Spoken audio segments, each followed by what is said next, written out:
happy, wealthy, and wise. And I know the light of love is shining in my eyes. I am happy, healthy, wealthy, and wise.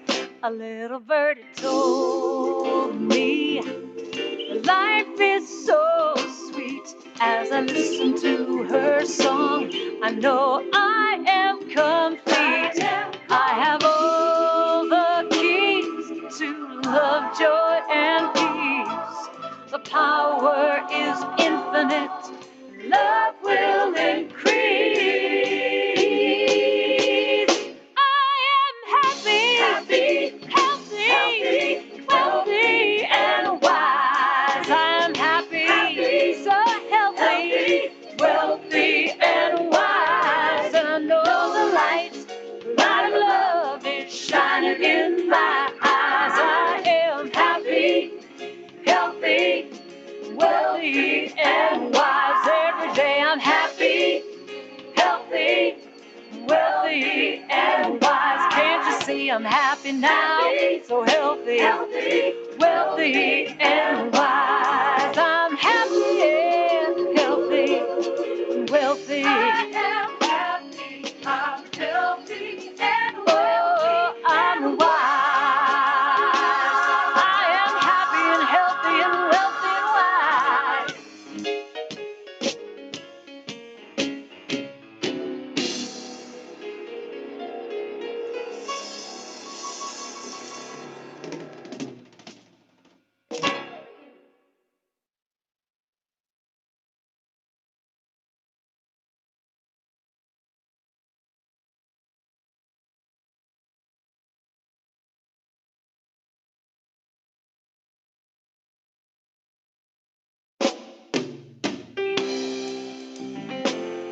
Yeah, yeah, yeah.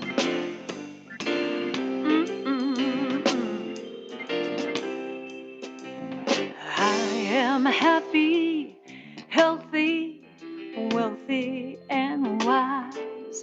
Happy, healthy, wealthy, and wise. And I know the light of love is shining in my eyes. I am happy, healthy, wealthy, and wise.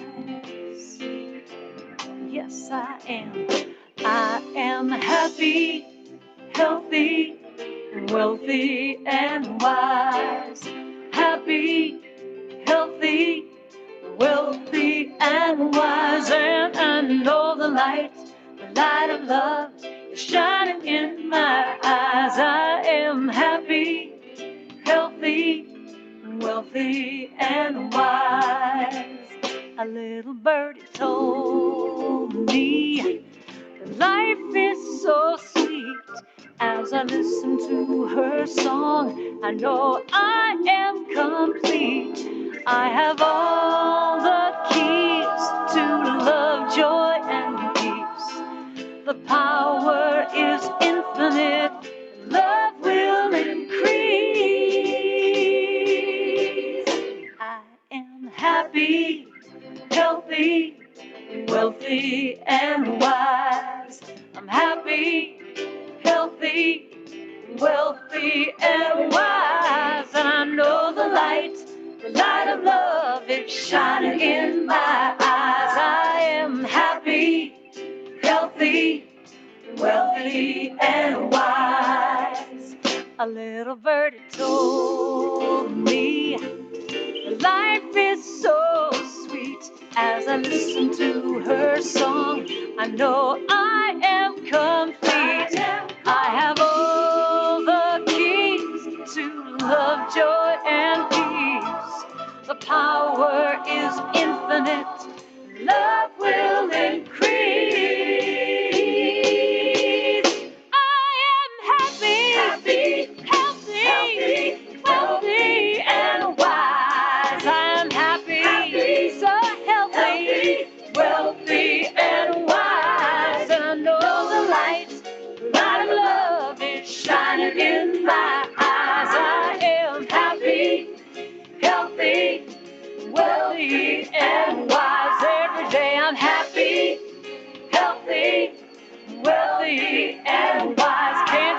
I'm happy now, so healthy, wealthy, and wise. I'm happy and healthy, wealthy. I am happy, I'm healthy, and wealthy. Oh, I'm wise. I am happy and healthy and wealthy and wise.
Ladies and gentlemen, a very good afternoon to all of you, and welcome to this edition of the Economic Times Money Gurukul.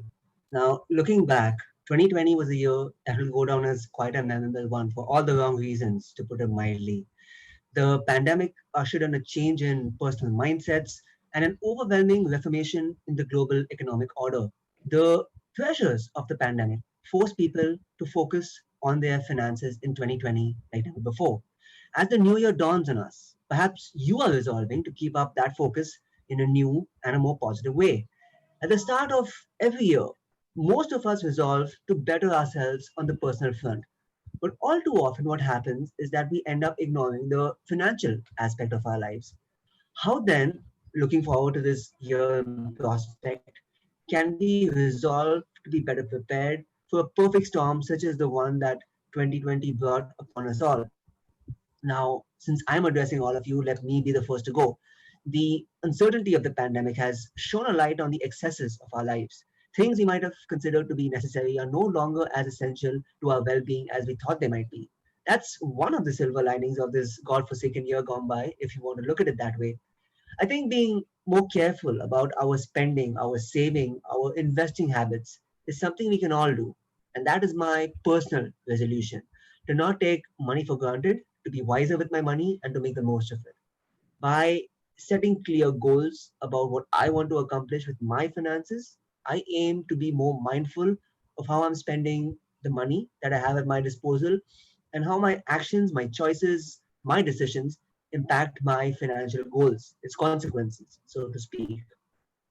Right, so that's me out of the way. And I'm sure that with a bit of reflection, you too will have greater financial clarity for 2021. And that's what brings all of us here today. Our eminent speakers will, as always, offer a set of fresh ideas for you to get your money working better for you rather than the other way around as it ends up inevitably being.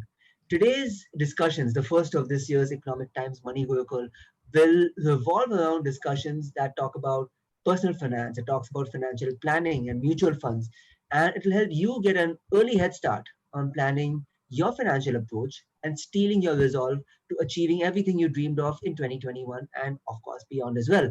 And with us, as always, is the ebullient K.S. Rao. He's Senior Vice President and Head, Investor Education and Distribution Development at Aditya Birla Sun Life AMC. Joining him again is Amit Trivedi, author, speaker, blogger, and trainer. And together, I'm sure that they'll offer you much finspiration and financial food for thought. On that note, then, over to you, gentlemen. Thank you. Thank you so much, Karan. Indeed, nice. Thanks to see your resolutions for the 2021. Good evening to each one of you. Wishing you all a very happy, healthy, and prosperous new year. And I really congratulate Economic Times team during the pandemic. Throughout, they are doing so many conferences. The way they evolved on the digital space. As we talk now, right across, there is another session is happening on the retirement planning. It's like, as an investors, you need to look what to attend, what not to attend. I think I really congratulate ET Edge and Money Gurukul team. And thanks to Karan, Vivek, Dharma, and entire team for a wonderful job, and wishing them all the good luck and keep continuing good work. And this helps the investors to get the clarity during the most need of the hour. And at Aditya Birla Sun Life Asset Management Company, it's a pleasure to invite each one of you and part of this Money Gurukul session with my good friend Amit Ji with you. And this evening, we will have next 1 hour, 20 minutes or 1 hour, 30 minutes. We will try to have a discussion, debate, and then take some of your questions. Probably let us also use engaging as a chat box. I mean, if any one of you would like to share what are your reflections, what are your resolutions, feel free to use the chat box, and we can, it will be helping others to understand. Friends, 2021, it's just started. We are on the 7 days.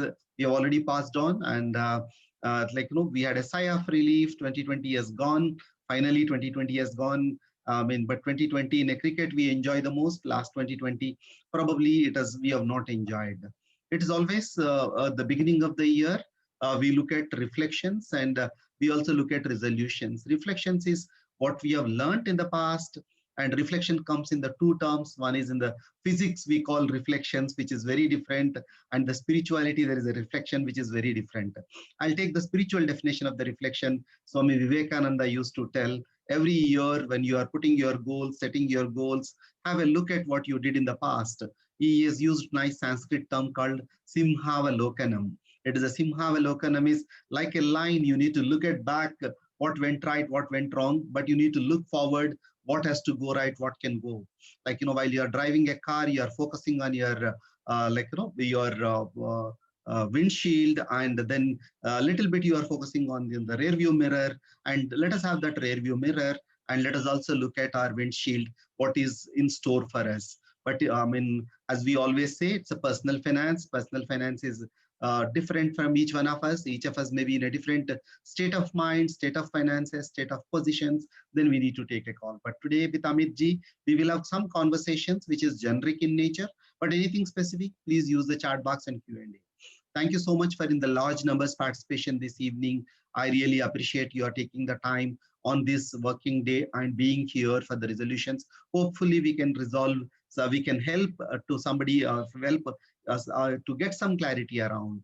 It is like this, life can only be understood from the backward, but it must be lived forward. And let us understand from the backward, and let us live forward. And it's like, if I can put a Bollywood two movies which can reflect 2020 and 2021 resolutions. 2020 was like, it is like Zindagi Na Mile Dobara. It is like, we don't know what will going to happen. Whether do I need to live for a day? Do I need to live for a month? And it's uncertainty, uncertainty, and uncertainty. And 2021 looks like everything looks positive. Today there is a great news of the vaccine, and we are becoming a vaccination nation with a vaccine, nation which produced the vaccine, and nation which is giving the vaccine to the world too. We need to feel proud of our Serum Institute and Bharat Biotech, the kind of great work they have done. A year back, it was something like we have heard so many new terms. It was a health crisis, which has got an economic disruption. It was the WFH is a term we normally not used earlier, work from home. Probably now slowly we are working from offices too. And there was a social distancing. There was some time it was a portfolio distancing for the personal finance. And all focus was on 3H and 3F for us: our health, our hygiene, and our home. And 3Fs were our finances, our family, and our friends. And these were sometimes we have taken for ourselves, we have taken for others. And of course, all the way it is altered the way we live in this world, alter the way we live, we are going to live forward. Probably it's a time for us to let go of the past, but it's a time for us to look for a plan for long term with a moderation. And we need to look, this new normal is going to be the normal for us. And somebody said to me very nicely, Corona has brought Karuna in us. That is a compassion. I think Karuna starts with the word C, but there are 7 C's which have come to us in our life as an individual, as a work, which has come. The one is we all have become fairly little bit calm with all that anxiety. And there is a confidence in us because we have evolved, we all survived. That's where the confidence coming in. And there is a communication thanks to like ET Edge, thanks to like many channels. I mean, today we are in a constant communication with each other, probably thanks to the Zoom. And, we could connect with every one of you throughout. At Aditya Birla Sun Life Asset Management Company, we just completed little over 1,000 programs to reach out over 1.5 lakh investors through webinar, 10 lakh investors through various modes. It was the way. The communication is the third C. And the fourth C is it's a collaboration. Whether you are at a work, whether you are at a home, you started collaborating. And we all thought of earlier for me, but now I'm thinking of what my community. And the last 2 C's are we have developed the compassion and we need to take care of our cash. Keeping this in mind, I will quickly run through a small presentation. Then I will have a questions with Amit ji and we will have whole conversation to go on. Hopefully, friends, hope I am audible to each one of you. If it is audible, you can use the chat section to say why. If it is not audible, then say no, then we will come back and then let us have something. Hope each one of you are doing great this evening. Thank you so much, Satvika Jain. Thanks, Nilesh ji. Thanks, Kiru, for the, yes, yeah, fantastic. Now let us be audible, let us be visible. And this is a year we need to make, this is not only the beginning of the year, this is the beginning of the decade. We need to be audible to ourselves, we need to be audible to the world. We need to be visible to ourselves and we need to be visible to the world. And it's a time for us to go back with the reflecting with the past. We need to move forward. How we can move forward? What are the resolutions we can look at? What is that vision? Like, if I go back in last January, I was traveling with Amit ji, Harish, and my other colleagues across, and we were looking at Vision 2020. And Vision 2020 normally comes to us, this Vision 2020 calls when you go to ophthalmologist, he checks your eyesight, then if it is perfect, he says 20 by 20 or 6 by 6. But it's like, this, whatever we thought on January, it has proved to be wrong, and everything has changed. It is a global pandemic. Global pandemic has created the lockdown to created many other crises. Then we had a loan moratorium. Then there's a stock market. It was a crash and the roller coaster. It was an economic recession, and there could be some salary cuts, and there was a job losses. There are credit defaults. It was a little painful. And the pre-COVID to post-COVID, what has changed? To reflect, pre-COVID, we were enjoying our life like the way, there is there is no tomorrow and everything. I think we have a Zomato, we have a Swiggy, everything comes at a call, and we have a travel, global travel, we have a fun and friendship and everything. But post-COVID, everything has changed to us. We have moved out to in, and post-COVID, we started doing our own work. This work has come home, and schools have come home, and colleges have come home, and we have just a reflection in the opposite side of it. And market, truly a roller coaster. It has started with a 41,000, and right now we are at 48,000 plus on the Sensex side, and which is now a little over 35 to 40% up, and various things. It is there is some kind of a disbelief why it is going up. There is some kind of apprehensions, but some of the investors who would have redeemed by looking at, and it was taken away. It was a little shocking, and they would have not made money, and they would have withdrawn. And if you are not staying to the basics, I think things would have been a little more roller coaster for us. And to look back at the last decade and which is the best investment avenue we can look at. I mean, we are just going to the new decade, but because let us look at old decade. If I can look at 2011 to 2020, the asset classes which were outperforming every year may not be the same. But this year, 2020 looks at, fortunately, most of the asset classes except the treasury bills and the real estate, all are in the double-digit returns. Though it was a roller coaster one, but things have. But only what we need is it has tested our patience, and we need to stay invested.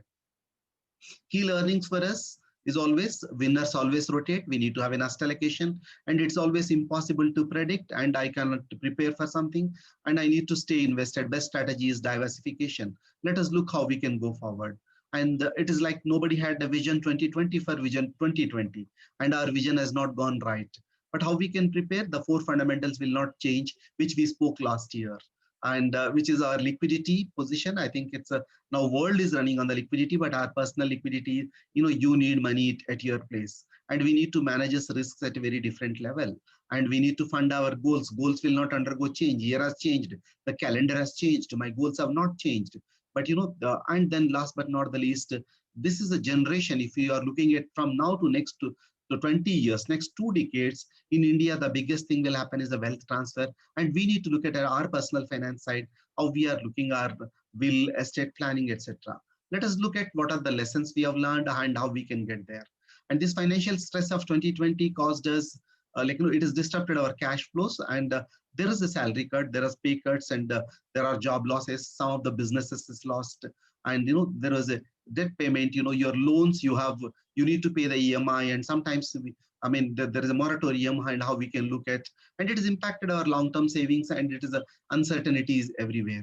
But those who are lucky enough, those who got enough emergency fund, I think they have survived without impacting their long-term goals, because they have not redeemed, because they had an emergency fund to cushion them. I think how the emergency fund served their purpose. I think, we always say money speaks one language. That is, if you save me today, I will save you tomorrow.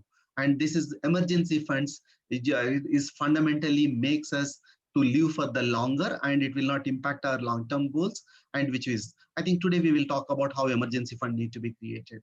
And this is called a contingency fund. This contingency fund can help to manage crisis better. And it is also helping us our long-term goals remain unaffected, because you have a short-term money to move on your life. You need not impact on the long-term.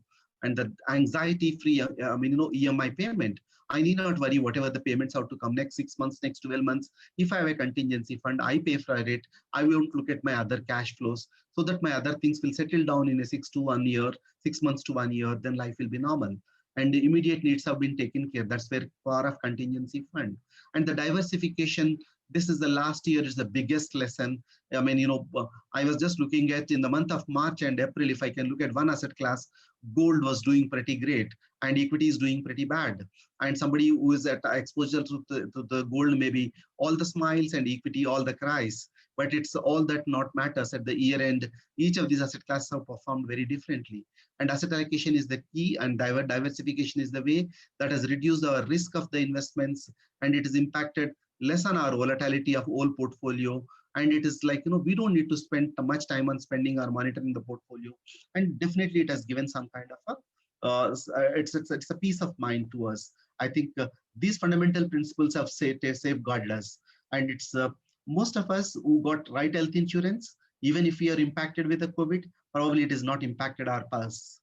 I think, nevertheless, this year health insurance has become the #1 priority for many of us, because higher medical cost, we can't afford to take away money from our long-term investments, and you should have a health insurance.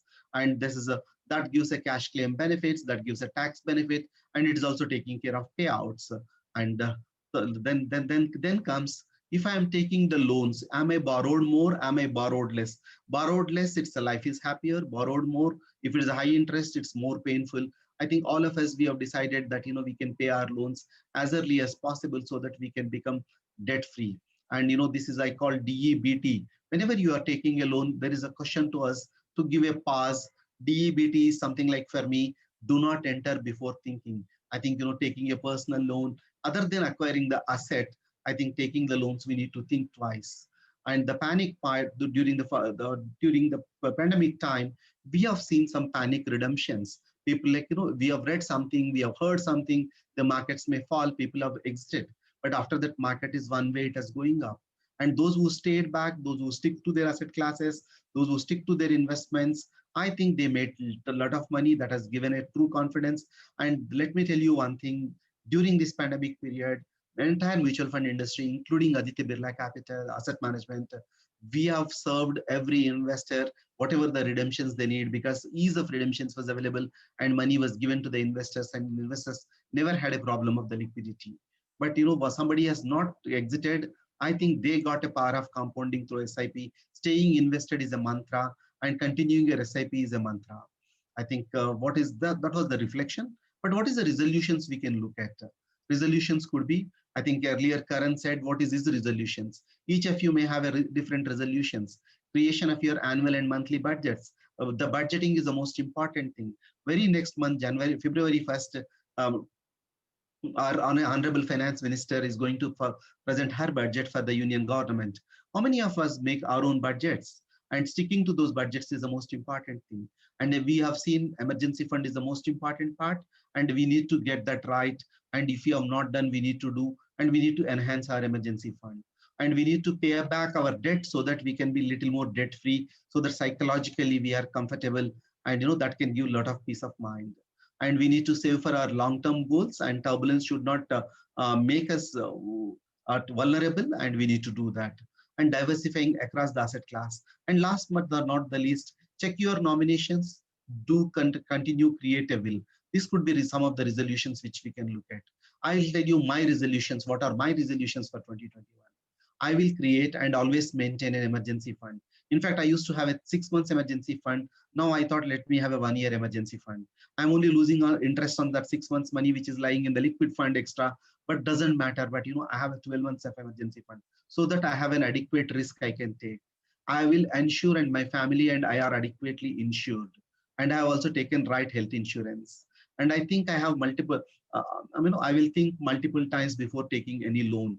For me, loan is for me, like, my good friend Gaurav Mashruwala says, nalo, never take the loan. I mean, I believe in that principle, that principle now. I will invest regularly in order to achieve my financial goals.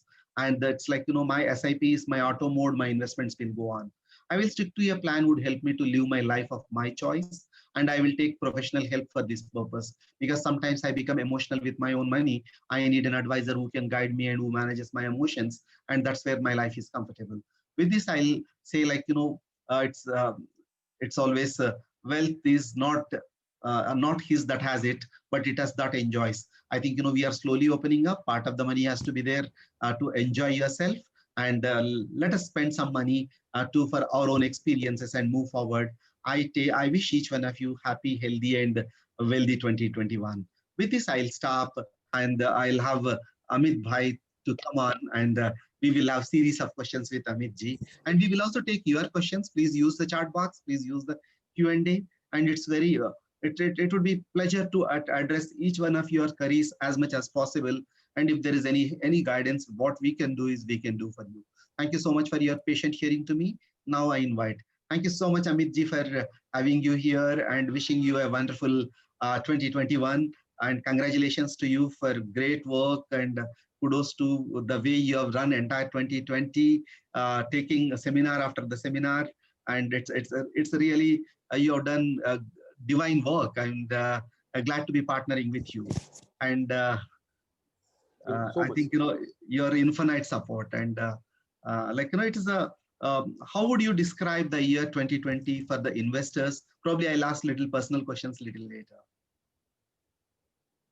Yeah, I think the year 2020 was a roller coaster in a true sense, because if you look at the stock markets, then we had an all-time high in January 2020 till then. And then from there, the markets fell by roughly 35 to 40%. And I'm not sure how many were prepared for that kind of a fall, because an entire decade prior to that had not seen that kind of a fall even once. Also, on a daily basis, the price movements which were witnessed in January, February, and March Those kind of daily movements were also rare in a 10 to 12 year period prior to 2020. So to that extent, we had a major, shocker of a downside, and then equally fast shocker of a recovery. And again, we ended the year with an all-time high at whatever 48,000 plus points on Sensex. So this is on the equity markets. When it comes to debt markets, in the beginning, a few of the corporates were unable to honor their commitments on their debt repayments. So we saw some debt defaults. And by the time the lockdown was announced, the fears of defaults or the credit defaults were actually far higher than actually it turned out. We had loan moratoriums announced by the Reserve Bank of India, and some restructuring also happened, and the year passed without any major hiccups on the debt front also. So that way, if you see the way the year started and the way the year ended, both were on a high, but in the middle part, we saw a huge low. Just to add to that, on the economy front also, this is for the first time in roughly 4 decades or so that we saw 2 consecutive calendar quarters where the GDP growth rate was negative. We haven't seen even a single quarter of GDP growth turning negative for a while, and suddenly we saw 2 consecutive quarters. So to that extent, it was a really testing year for all the investors. Thank you, Amit ji. I think it's a very detailed answer. But what according to you are the most important lessons for 2020 for investors? You, I think, partly answered that in your presentation, sir. And if I were to just add to those points or summarize some of those points, it was really, if somebody kept the focus on one's own needs and built a portfolio around that, versus somebody who focused on the markets or the external situation and built and managed the portfolio around what was happening outside, then the two had a vastly different experience. So let me just elaborate on that. When I look at my own situation, the first and foremost the point is, do I have enough liquidity to take care of my immediate term requirements in case my income stops or drastically reduces? So that's the first question. Just imagine that somebody had invested money for long-term goals, but had not taken care of the short-term requirements through a contingency fund, and suddenly one lost the job. Now imagine what will happen. Where will you fund the short-term expenses from? You'll be forced to pull money out of the long-term goals. Now imagine on the same liquidity point, now imagine that all these long-term goals were funded through investments which were illiquid in nature by things like, let's say, if I put money in PPF account, or if I put money in a real estate property, there was no way to liquidate. I mean, that could have been a disastrous situation. I know I'm exaggerating. Nobody operates in that manner. But the point is, liquidity was crucial. And that liquidity allows one to be nimble-footed and flexible, which was the lesson number 2. Stay flexible when it comes to your investments.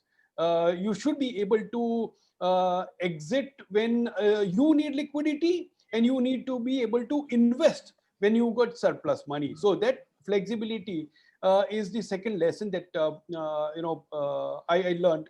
The third lesson that I would highlight is that, and something that a lot of people started talking about, was health insurance. Now, you don't have to wait for a pandemic to buy a health insurance. Incidentally, it is said that you can't dig a well when the house is on fire. You have to dig a well much before that. And that's the very purpose of insurance. Now, within insurance, health insurance and life insurance, both are essential. So that's the third point.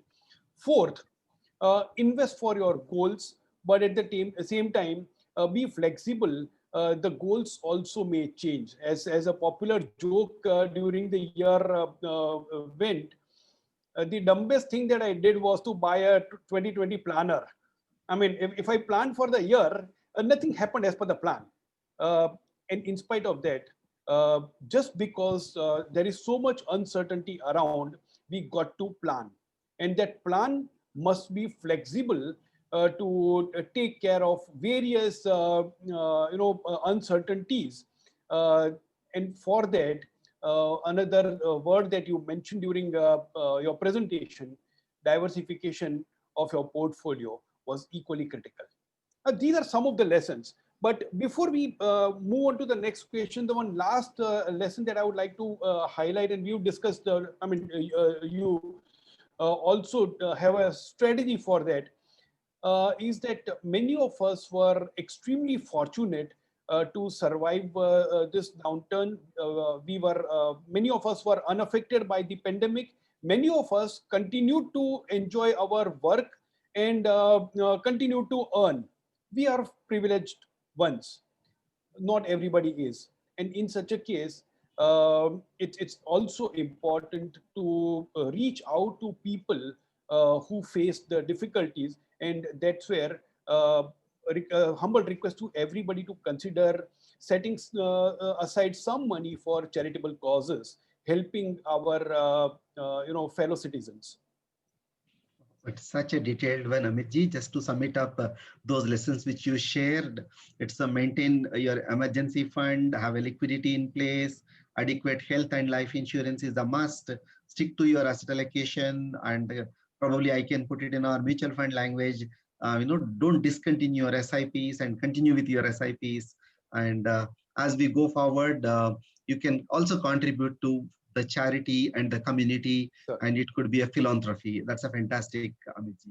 Amitji, since you are mentioning at one point, there is a joke about buying a 2020 planner is something for some of the millennials who started their career last year, and it was just started working and earning in the year 2020, and now they started working from home. Some of them, they've lost their jobs. I mean, then we are talking about resolutions 2021. In such case, for those millennials who started just working a year and 2 years back, what is the kind of resolutions they need to look at now? Lessons they learned hard in the beginning.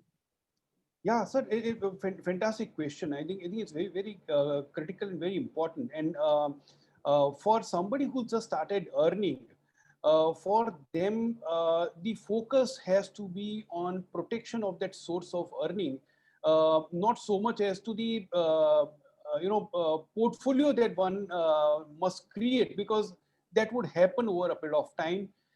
Today, just because you started earning, your savings ability may be small. You started taking first steps towards saving, but earning is something which is far more important and bigger at this stage of life. In such a case, let's go back to the word flexibility.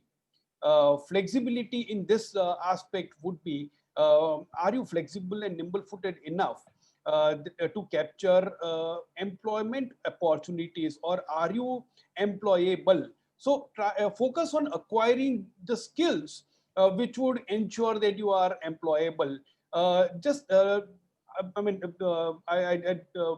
was talking to a friend just some time back, and the experience that she shared was, there are a few industries where suddenly you see the rays of hope. Things have taken off, and she was talking about a couple of friends who are in certain industries. They're saying that even raw material is not available, so they have jacked up the prices by 50 and 60%. The containers are not available even when raw material is available. So there are a few industries like that, and on the other end, there are a few industries where the income is not happening, business is not happening. There are tough times. So we've seen a situation where some people have lost job, whereas some are in a reasonably better situation. Be flexible, be employable, focus on your skills. That's number one. Having said that, you can't ignore your investments as well. But at the same time, start investing. Even if you start small, start. Taking the first step is far more important than how big or small that step is. And keep walking, keep taking those steps, keep walking. That's what I would say. Excellent, sir. I think I'm sure those youngsters who joined today would have got found that wisdom, and it is glad you started working. But if the resolution is your learnings are very hard, focus on your skills, be employable, and it's like you'll focus on your income, what you're earning, source of income you protect. That's a wonderful advice from Amit ji. Amit ji, let me go back. This 2020 is a pandemic. We talk about once in century it has happened, but now WHO says this is not this COVID kind of things may come in future. Do you feel year like this 2020 is possible in the future? How people need to prepare for it? There are a few ways of looking at it. Because I'm not a health expert, I don't know when the next strain of virus would come and how mild or strong it could be. So I'll not comment on the pandemic side. But looking at the pandemic's effect on the economy or the investment markets like stock markets and bond markets, will we see a repeat of 2020? Oh yes, we will see a repeat of 2020. How soon? I have no idea. Will it happen? So generally, I think for any investor, it is only prudent to expect one such year once every 10 years. Now, if it doesn't happen, call yourself lucky, have a party, enjoy. But if you are prepared for this kind of years, and this is again, I'm not saying from just looking at 2020, but we had a bad year in 2008. We had a bad year in 1998. We had a bad year in 1987.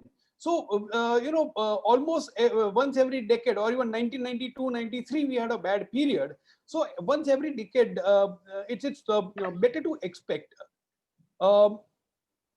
Better to expect and better to predict are two different things altogether. Expect that this can happen, don't even try to predict.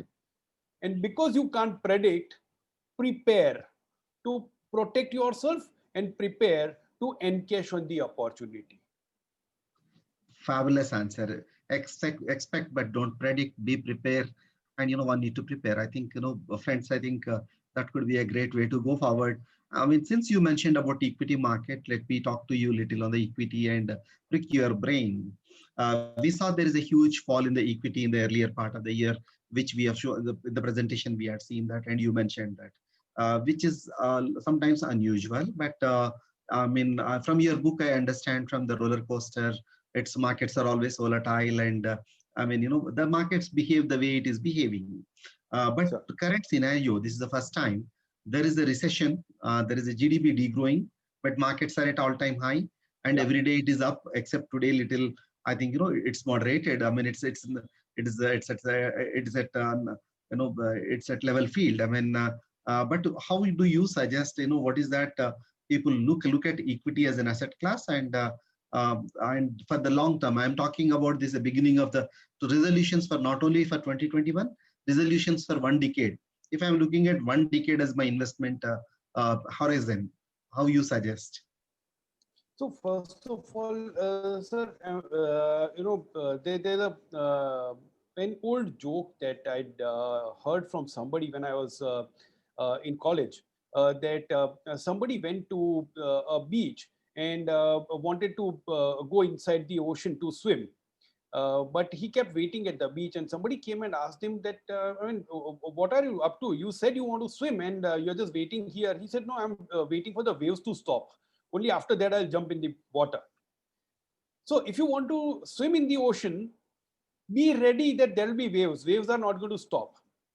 Similarly, when you invest, the waves are not going to stop. There will be ups and downs. There will be up markets and down markets. There will be, surprises. Some waves could be mild and small. Some waves could be very large. Be ready for that.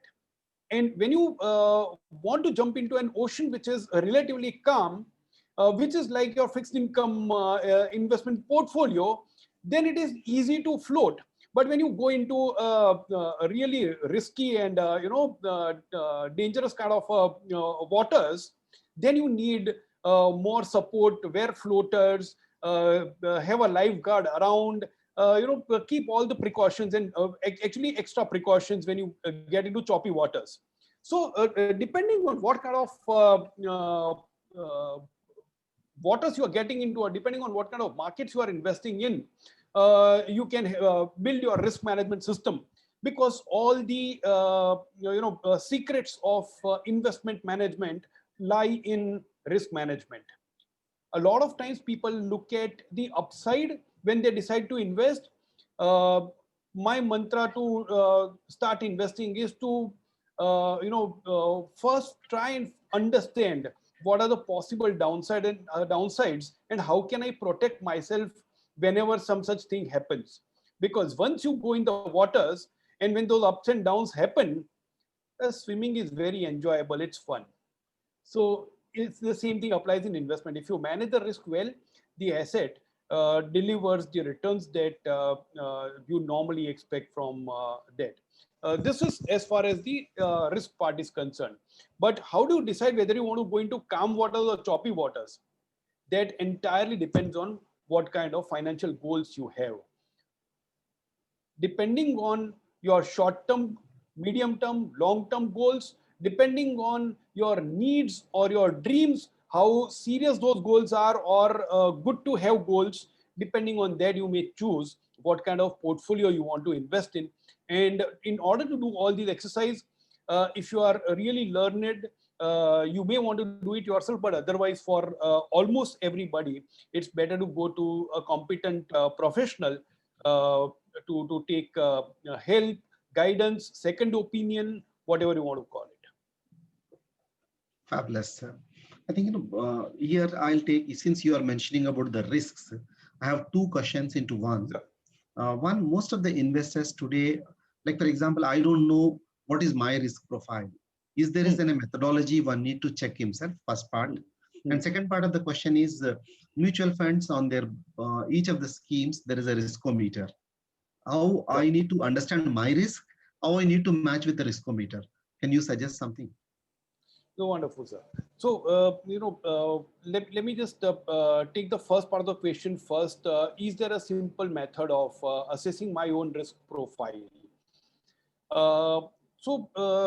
Essentially, an individual investor's risk profile is made up of three things.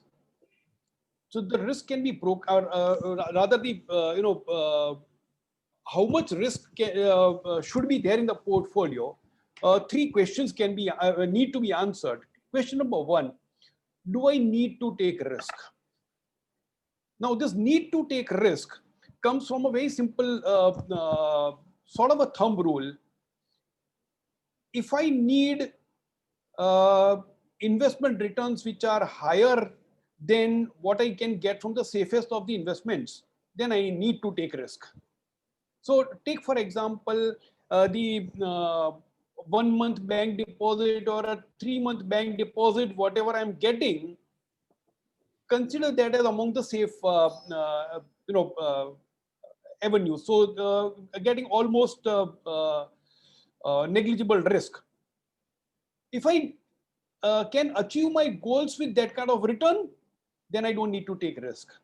But if I can't, then I need to take risk. So that's number one.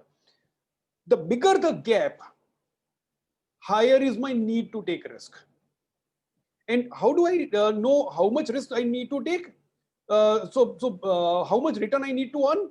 For that, work out your financial goals, put approximate amount, adjust that amount for the expected rise in prices. So if I were to fund my daughter's education this year, versus if I were to fund my daughter's education 10 years down the line, from now till next 10 years, the cost of education is likely to go up. So I need to factor that rise in prices also in the equation. And of course, the time horizon. So the moment I put those numbers, then I can calculate how much return I need to earn and whether it is in line with the 1 month bank deposit or more than that. So that's the need to take risk part. Second is the ability to take risk. Do I have the ability to take risk? Now this ability to take risk comes from various factors. If my income is far higher than my expenses, my ability is high. If my assets are far higher than the liabilities, I mean, the possessions that I have are far more valuable than the loans that I have, then my ability is high. If there are more number of earning members in my family compared to the total number of members in the family, then my ability is high. But if I have a family of 7 with 1 earning member, then the ability of the family is low. No, these are some of the aspects. And of course, the time to goal, near-term goal, your ability is low, long-term goal, your ability is high. So you decide on the ability. Now, this is where it gets a bit tricky, and often it is observed that people with higher need to take risk generally have lower ability to take risk. And people with higher ability to take risk have a lower need to take risk. And these issues need to be balanced through careful analysis and taking certain decisions. But the joker in the pack is the third question, which is willingness to take risk. And this willingness to take risk is a lot more psychological, whereas the first two are more financial. Need and ability are more financial, willingness is psychological.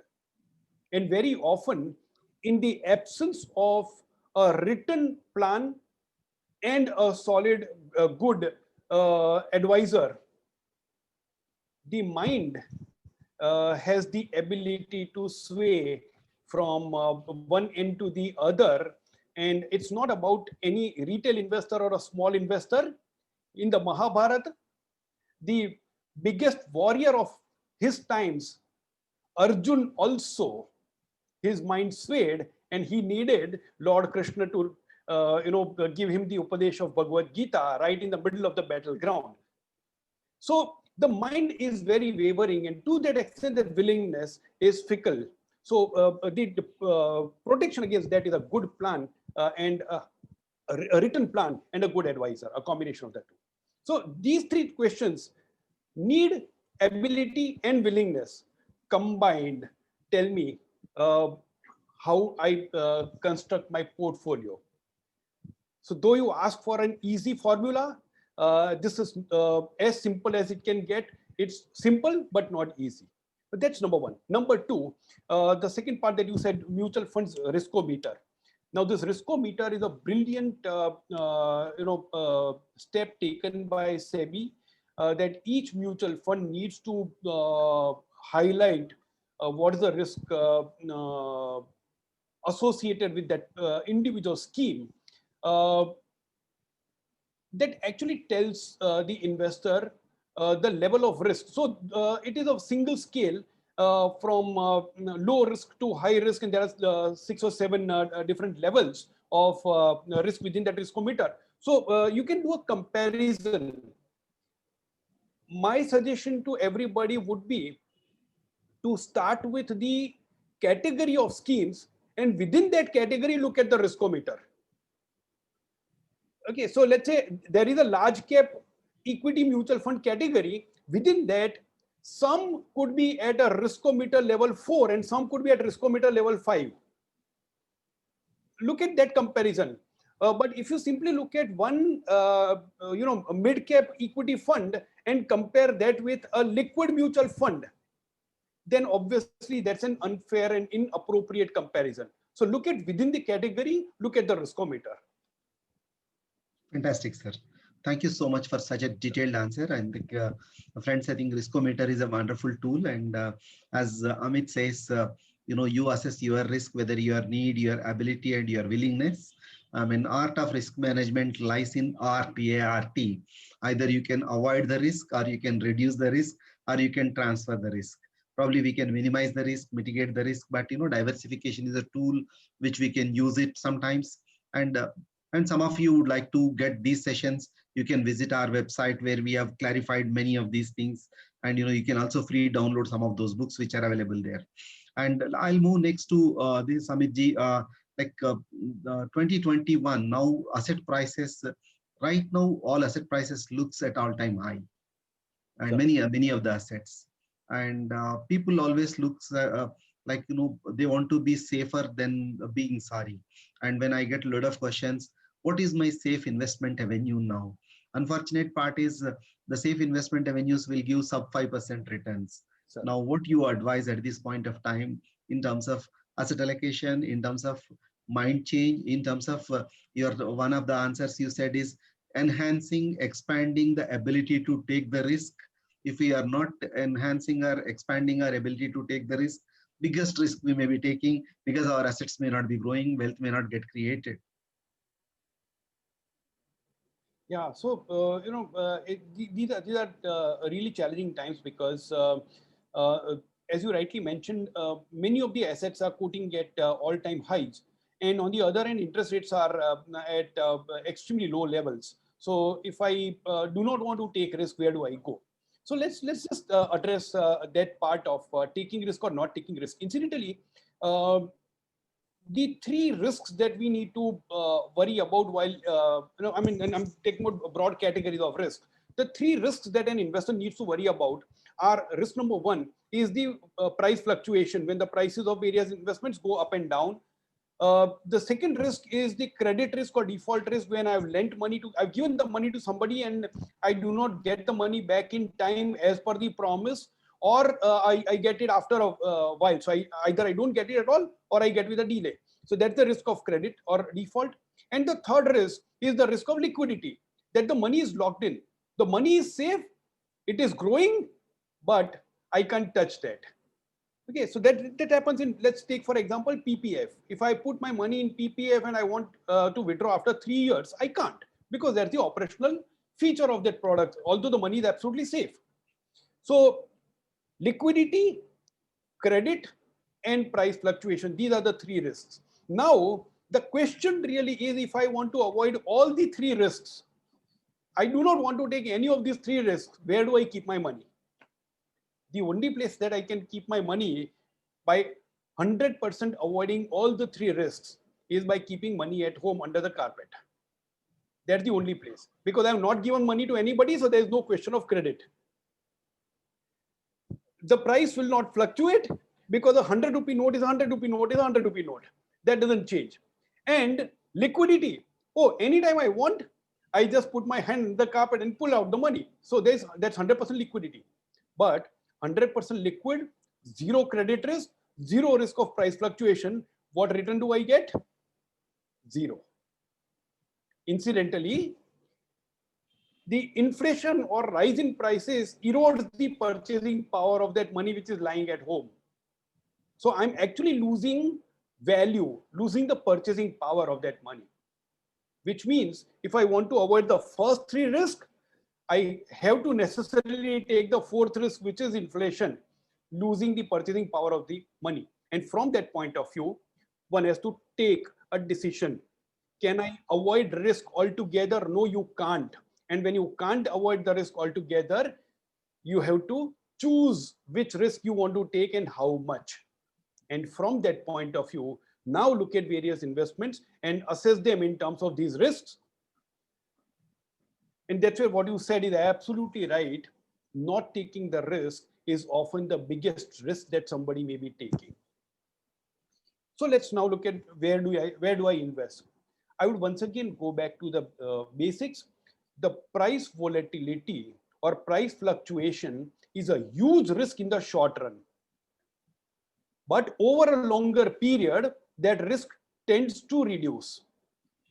On the other hand, credit risk is an extremely unpredictable risk when the period is longer.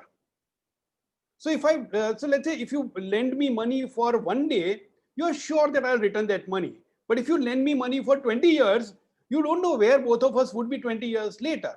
So the risk of credit is related to time horizon that way.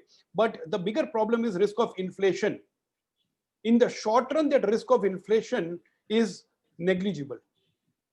In the long run, it hurts really, really bad.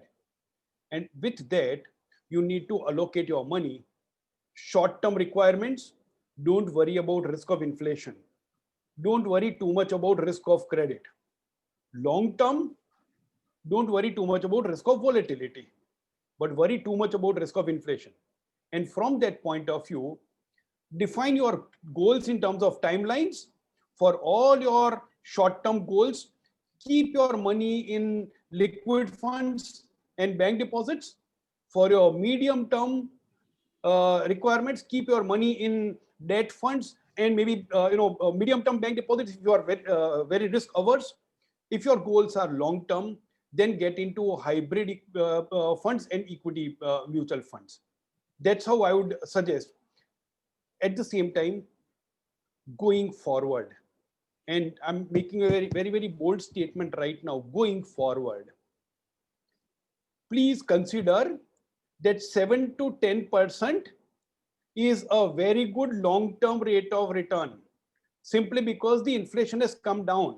A few years back, you were getting 10% in bank deposit because the inflation was 9%.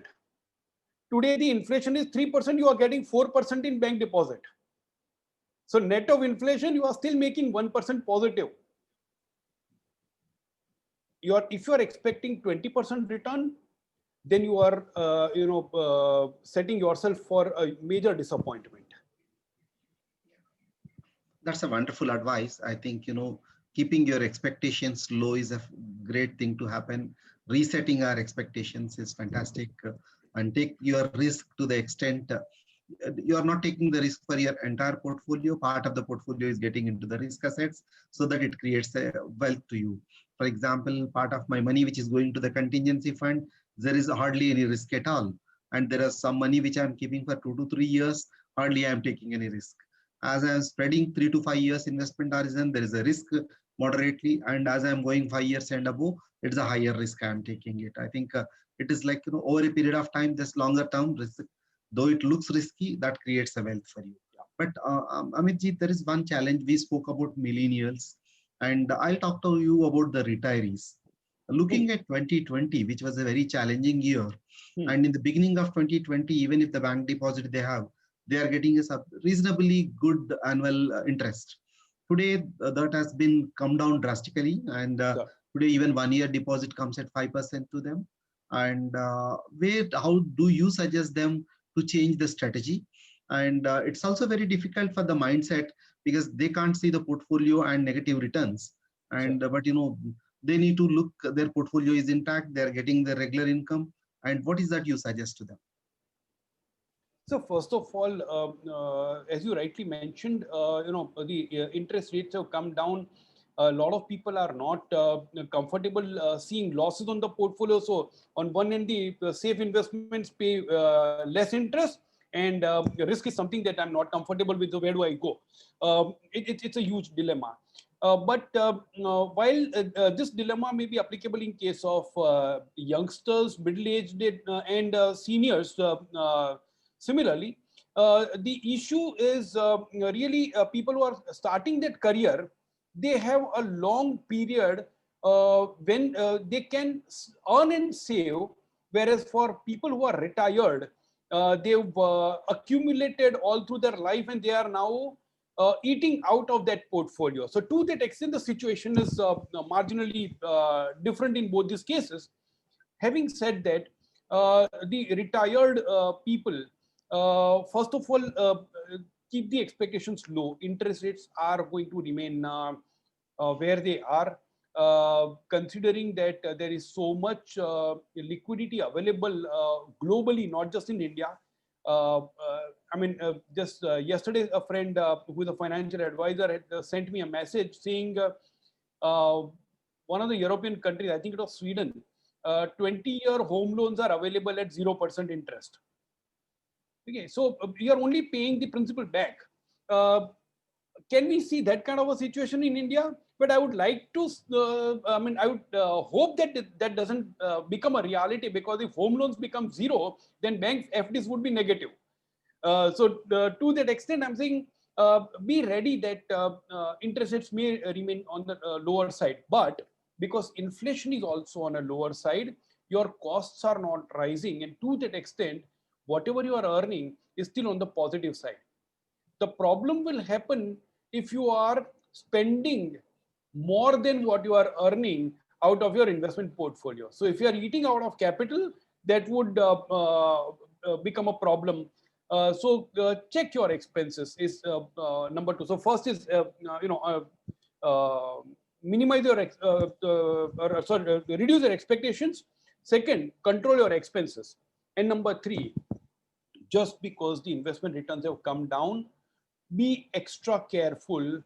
Do not chase investments which are likely to earn high returns. If somebody promises double-digit returns,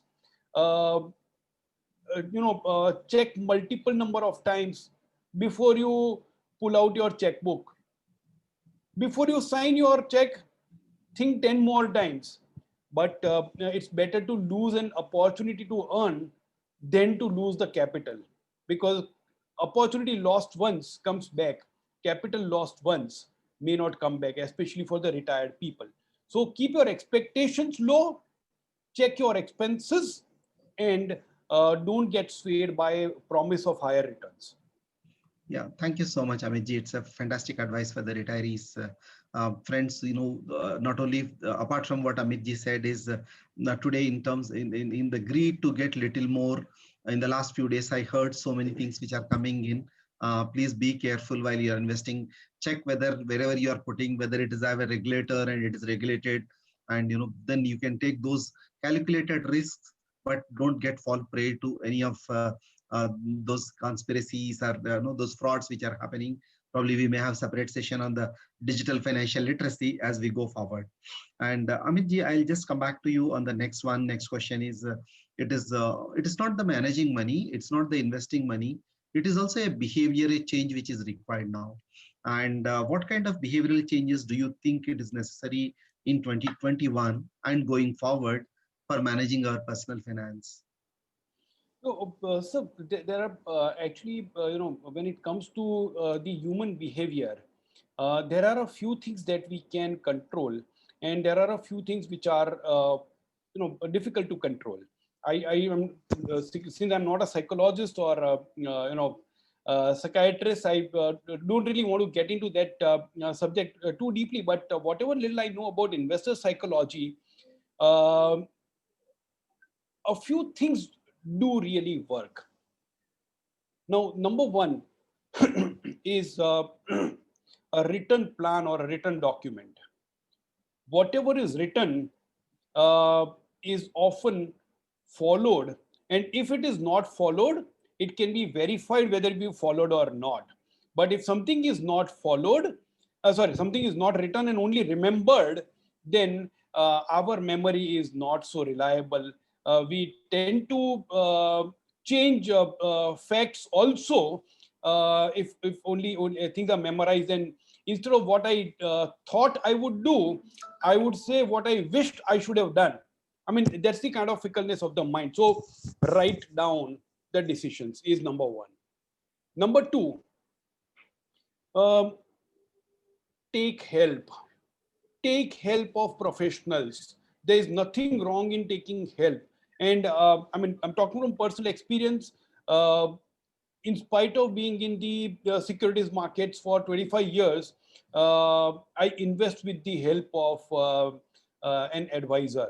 So, because I know that there's every possibility that I may not have enough time, or I may not have enough stability of mind. So to that extent, take help. So write down things, take help is number two. But beyond whatever we do, the first and foremost thing that we all need to do is to recognize that we are all vulnerable. I keep telling in many programs that the two of the biggest lies that we keep telling ourselves is, number one, I don't make mistakes. That's lie number one.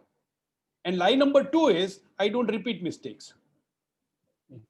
Let's recognize that that happens, and it is okay.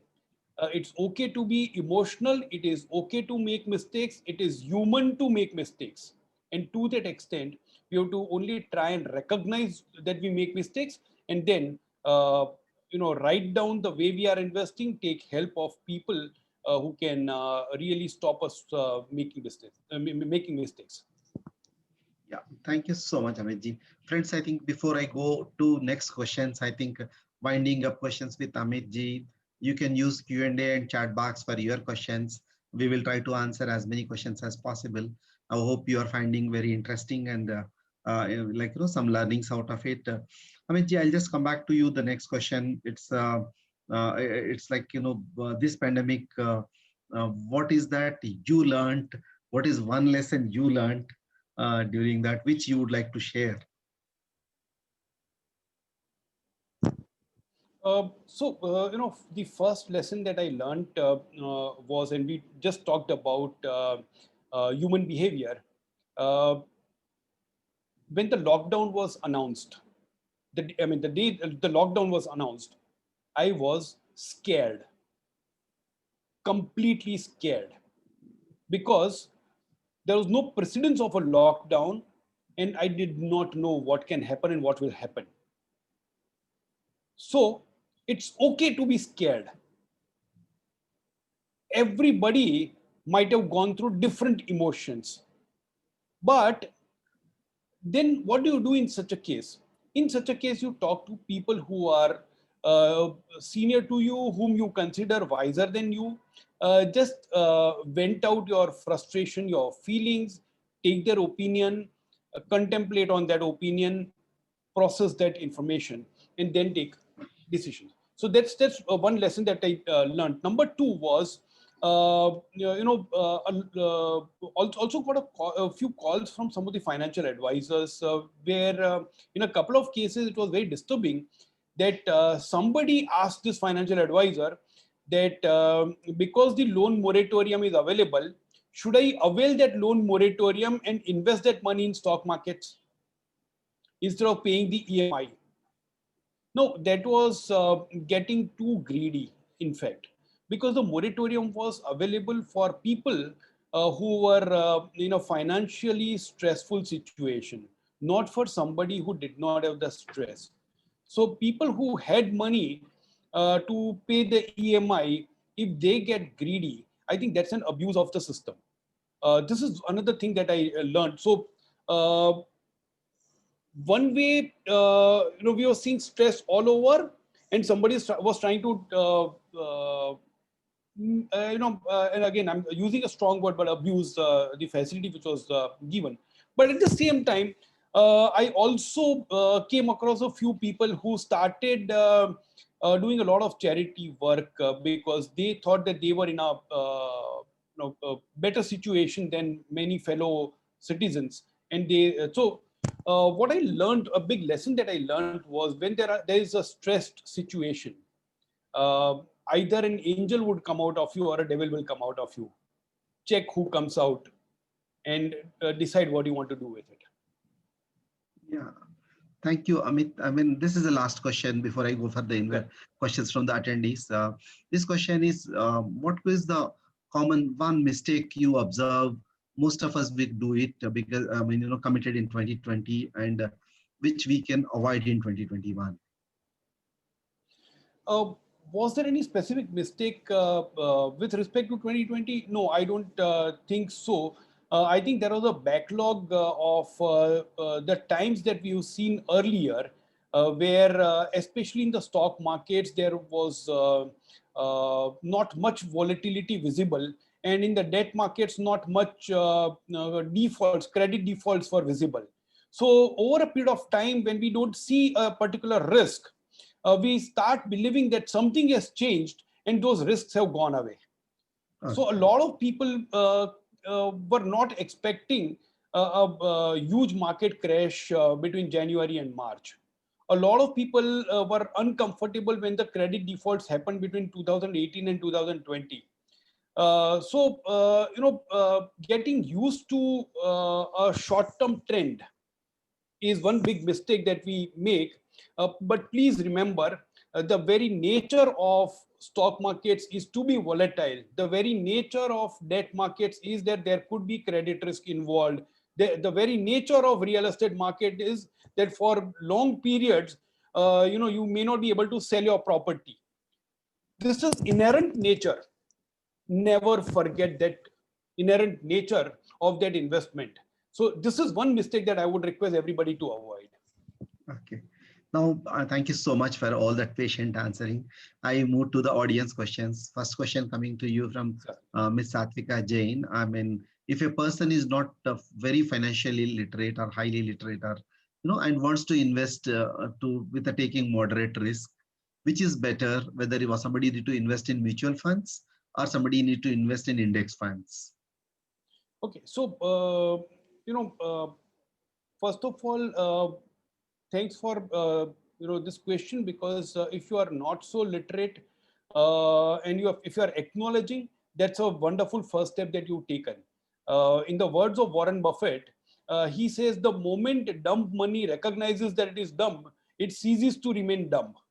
So the moment you recognize that you are financially illiterate, you've taken the first step towards financial literacy. So congratulations for that. Now, should you invest in a mutual fund or simply buy the Nifty stocks or the Sensex stocks? I would say always go with a mutual fund, especially when you are not so literate. And even the Nifty or Sensex stocks, if you simply want to stick to those, there is a category of mutual funds called the index funds. So you can always buy index funds.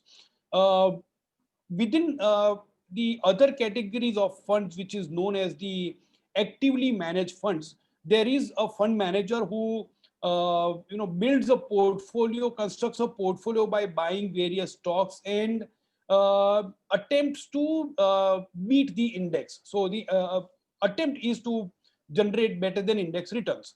So now, whether the fund manager succeeds or does not, it can keep happening over a period of time. So to that extent, don't really worry too much about whether it is an active portfolio or index portfolio. One step below an equity mutual fund is a category known as hybrid mutual funds or the balance advantage funds. So that is also something that you may want to consider, especially when you are beginning and want to take a slightly lower risk approach to wealth creation. Fabulous answer. I think this is a question coming to you from Shiva. Shiva is asking, if there is a large sum of money, say 7 to 10 lakhs in FD, is it wise to use lump sum or SIP towards 3 years horizon into the equity funds? So first of all, why is the money lying in a fixed deposit? Is it because you never wanted to take risk?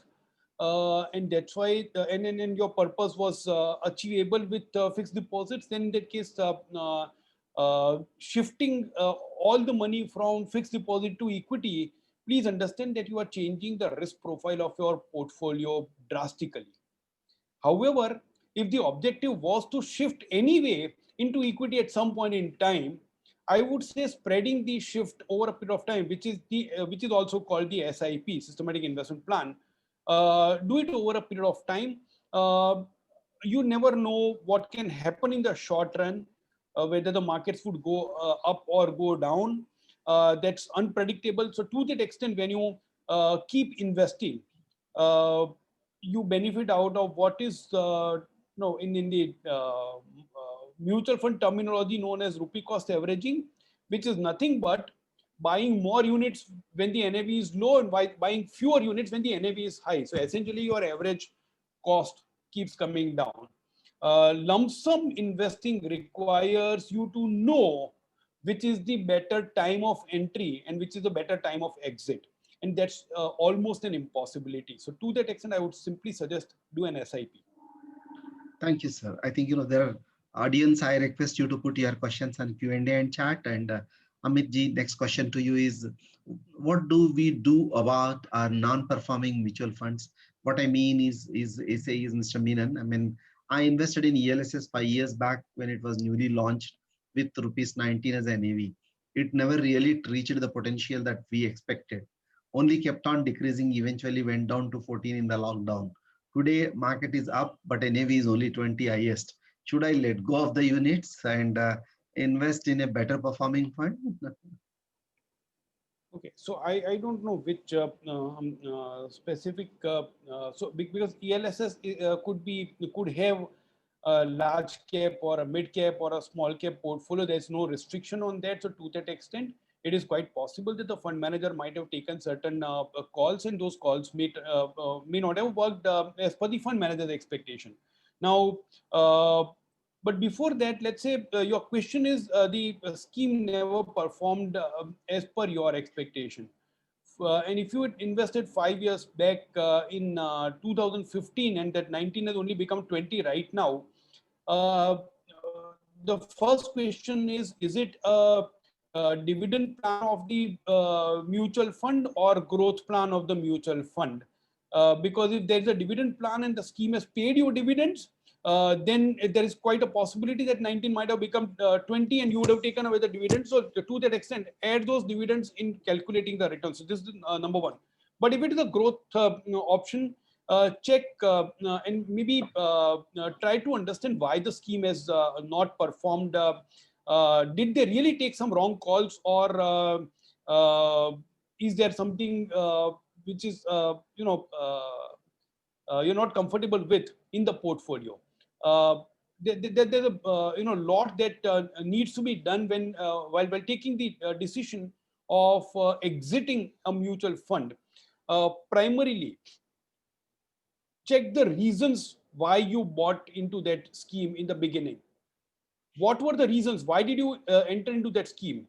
And today, evaluate the scheme on the same very reasons. What's the and then please very I mean I would like to elaborate further on a couple of points out here. A lot of times investors take a decision based on historical performance of a scheme. That need not be the reason. That's not the right reason to get into any scheme. I mean, that's clear. Going forward, what makes you think that this scheme could do well in future? Look at those parameters and evaluate the scheme on the basis of those parameters. So what are those parameters? If you know about the respective market segments, vagera, then in that case, do you expect the current portfolio to do well in future? That could be one reason. Or is there a fund manager who's got a decent track record and you are aware of that fund manager's track record? Or is there a process that the fund highlights, and that process also is proven that it works? These are some of the reasons that you may want to check. If you look at the historical return numbers, doesn't really work. What are the risks that the portfolio is taking, and are you comfortable with those risks or not? Take decisions based on these things. So I mean, actually, I can't give a very specific answer because the subject is also quite detailed. So I just mentioned some of the broader points.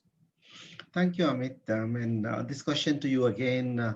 This is a question coming from Manish Sahu. How can I invest directly in international market?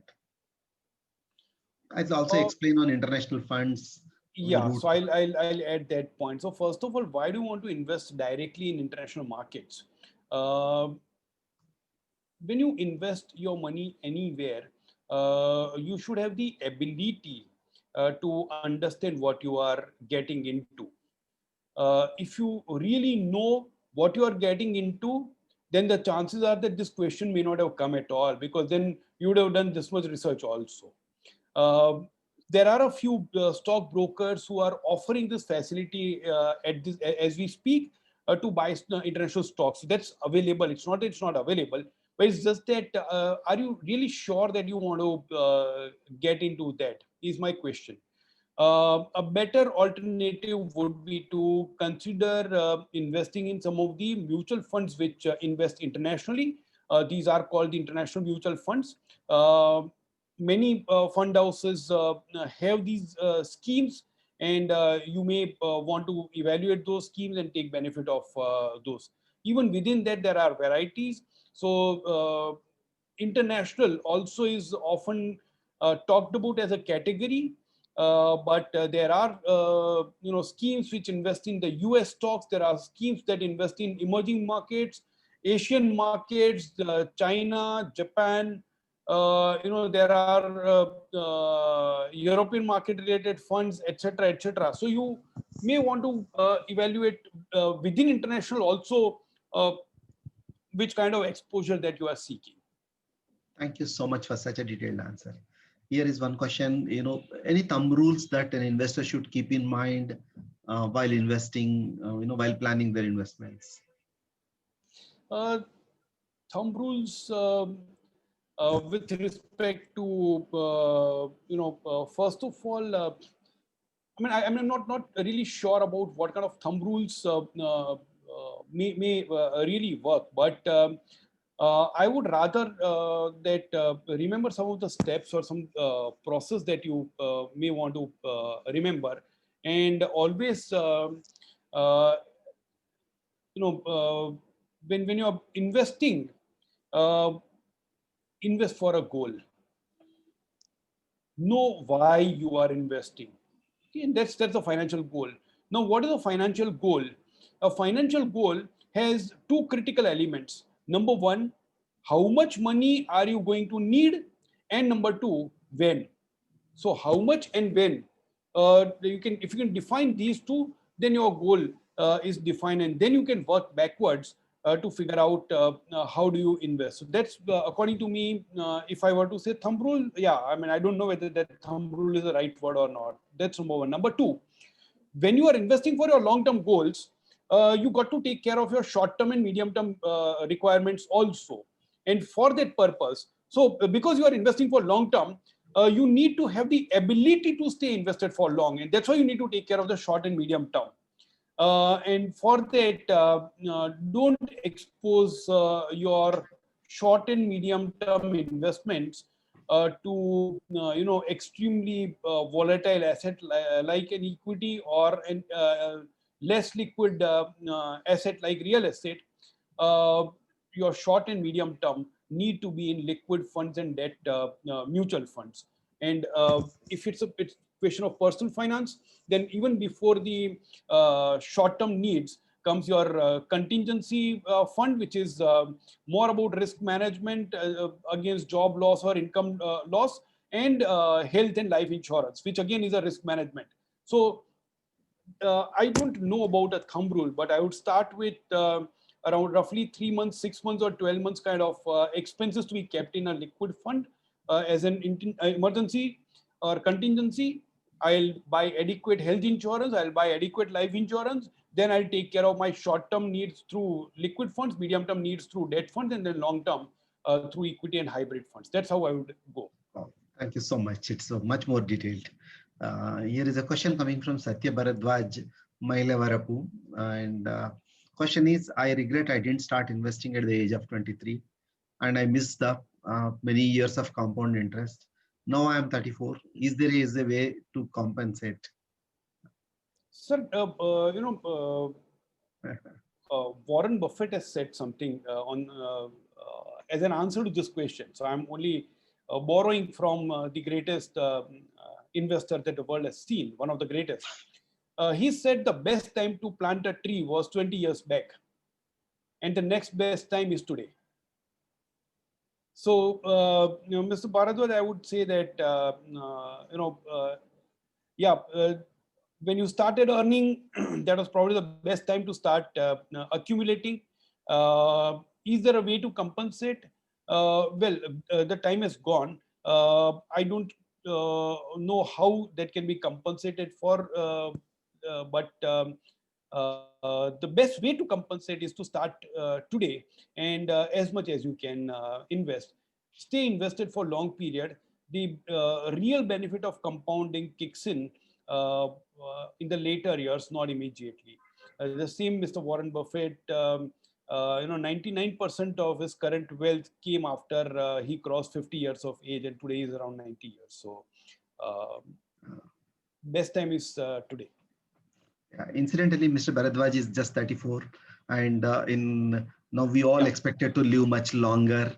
Even now, if you start investing, I think there is every possibility we all become millionaires and trillionaires, and power of compounding will always benefits. And And a question to you, Amit. I think we may have another one or two questions. And this question is: should we expect heightened volatility in equity markets? And then, how do I invest? First of all, always expect heightened volatility in stock markets because that is the inherent nature of stock markets. If you don't see heightened volatility, then there could be, I mean, you should get uncomfortable. It's going against its nature. So expect heightened volatility, number one. Number two, volatility by nature is bidirectional. So the prices go up and come down, prices go down and come up. It is always bidirectional.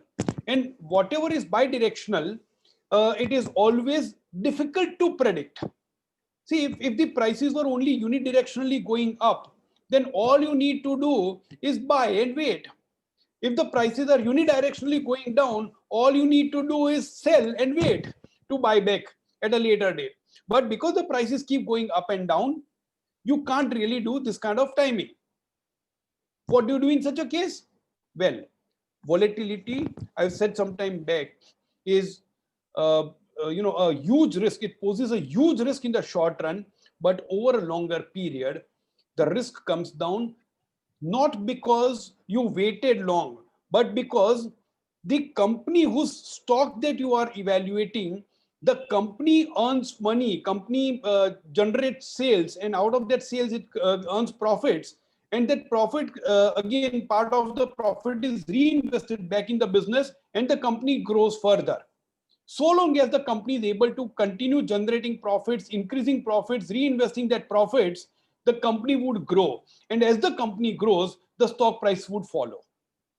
If you have invested in a diversified portfolio of such stocks, good quality stocks, then the value of that portfolio goes. And even if some of the stocks do not work, because it's a diversified portfolio, overall your returns would be positive, which means invest in good quality stocks, but diversify across these good quality stocks. And how do you identify those good quality stocks? Don't worry about it. Simply invest in a diversified equity mutual fund, because identifying those stocks is the work of a fund management team, and diversification is mandatory by law. So SEBI regulations mandate that a diversified mutual fund has to be diversified, right? That's why it's called diversified. So invest in an equity mutual fund and then wait for that long period, right? So we just discussed that volatility keeps going down as you stay invested for long period. So stay invested for long period. In order to stay invested for long period, take care of your short and medium term needs. But one wonderful thing happens, because most of us earn on a regular basis, and because of that we have the ability to save on a regular basis. Now utilize that ability to save on a regular basis to turn that volatility in your favor. Mutual fund industry calls it systematic investment plan, SIP. You are saving monthly, do a monthly SIP in a good equity mutual fund, and that's about it. When the prices are low because of the volatility, you buy more units. When the prices are high because of the volatility, you buy fewer units. And over a period of time, as the entire portfolio's value keeps going up, you will make good money. So that's the basic strategy. Expect volatility, turn that volatility to your advantage. Thank you so much, Amit. This will be a last question I'll be putting to you is what is that one resolution we should not miss now this year? And what is that one resolution as an investor I should have for 2021? Can I quote Bhagavad Gita? Yes, sir. Yeah. So I think expect the unexpected. Things may turn unpredictable, uncertain. Expect that. But even within that, what we are supposed to do, identify our goals, plan to achieve those goals, take care of your short-term and medium-term requirements, and keep investing on a regular basis. These are the basics that we have in our control. So whatever is within our control, focus on that, keep doing it. Whatever is not in our control, in a few places you will be able to build a fence so that you are safeguarded. What are the fences? health insurance is a fence, life insurance is a fence, contingency fund is a fence, diversification is a fence. These are the fences that you build to reduce the impact of reduce the financial impact of the risks. That's the resolution that I would say. I mean, just simply focus on whatever is there in your control and do it. Whatever is not in your control, leave it to the Almighty. Fantastic resolution. Thank you so much for it. With this, I'll stop the questions. Friends, any questions, you can always mail us.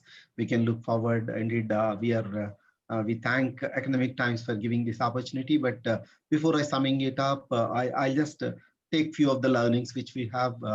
I mean, you know, with the conversation with Amit and earlier presentation, lessons from 2020 for us is the world can change in a week, and we have emerged stronger, and looks like we are stronger than we know. And of course, emergencies can come anytime. Don't predict, but be prepared. Ability to adapt to the new normal, we have already have that capability to adapt. And health has become a true wealth for us. And of course, wealth needs a careful consideration and attention. And immense possibilities exist in intense difficulties. I think that's what we proved with it. And tough times always give way to the better days for us. And with this, you know, we have resolutions like build an emergency corpus for you. That could be a number one. Funding your child education and building a good corpus for the retirement.